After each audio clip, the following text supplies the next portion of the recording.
What and when is the Battle of Armageddon? One section in the Bible seems to have captured the attention of Christians and non-Christians alike. The Battle of Armageddon. The phrase itself conjures images in pop culture that are associated with the end of the world. From movie titles to references in books and media of the explicit name Armageddon, one can surmise this is some great battle, the last battle, if you will, that takes place in the last days before the new heaven and the new earth.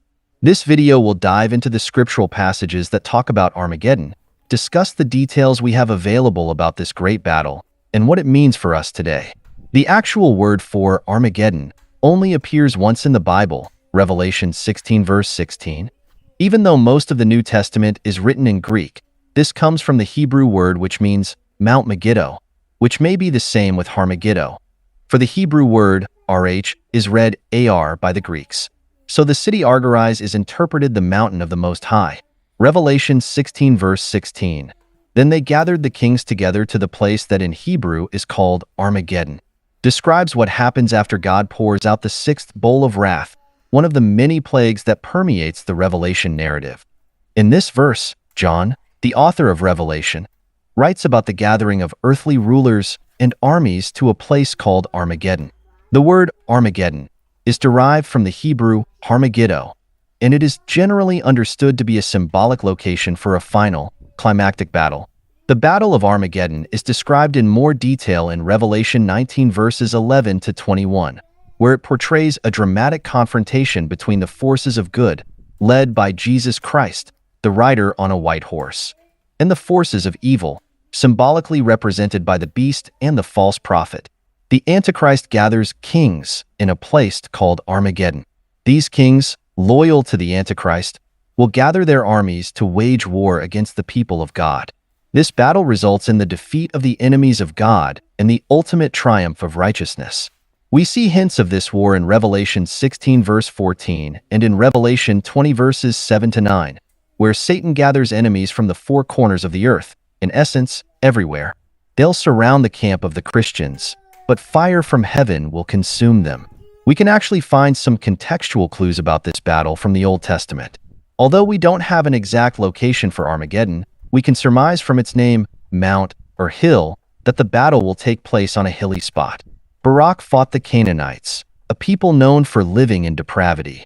Saul and his sons perished in battle against the Philistines, one of Israel's most known and infamous enemies. Pharaoh Necho of Egypt, of whom Israel has had a tumultuous history, killed Josiah, one of the few good kings of Judah who turned the nation back to God. It would make sense to place the battle out there due to Israel's history of that location. It symbolizes a holy people coming against enemies of darkness. We also know that God ultimately wins this battle, even if the enemy pulls armies from all the ends of the earth to cross the Euphrates to destroy God's people. Although Armageddon may seem decades or centuries away, we do not know the hour when Jesus will return, nor when the events in Revelation will take place. But, at this present moment, we can derive the following from the passages about the Battle of Armageddon. Modern significance of Armageddon in the Bible. 1. The enemy will try to intimidate Christians. He will pull people from all four corners of the earth. Kings will side with him, and they will attempt to annihilate God's people. 2. God will overcome the enemy. The enemy cannot form an obstacle big enough to prevent God from acting.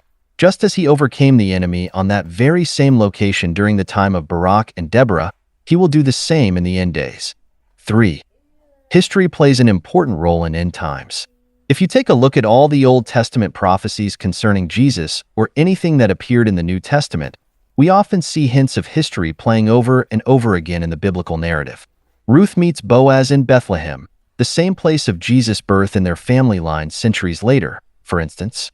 We need to pay attention to what Scripture says about the end of days and watch for the markers described in Revelation and other books of the Bible. 4. Although we cannot know the hour, we can trust God. Sometimes Christians like to predict when events in Revelation will take place, but we should shift our focus from trying to predict when Christ will return to preparing for that return. In such preparation, we need to spread the gospel to the end of the earth, reaching as many people as possible prior to this great battle to end all battles.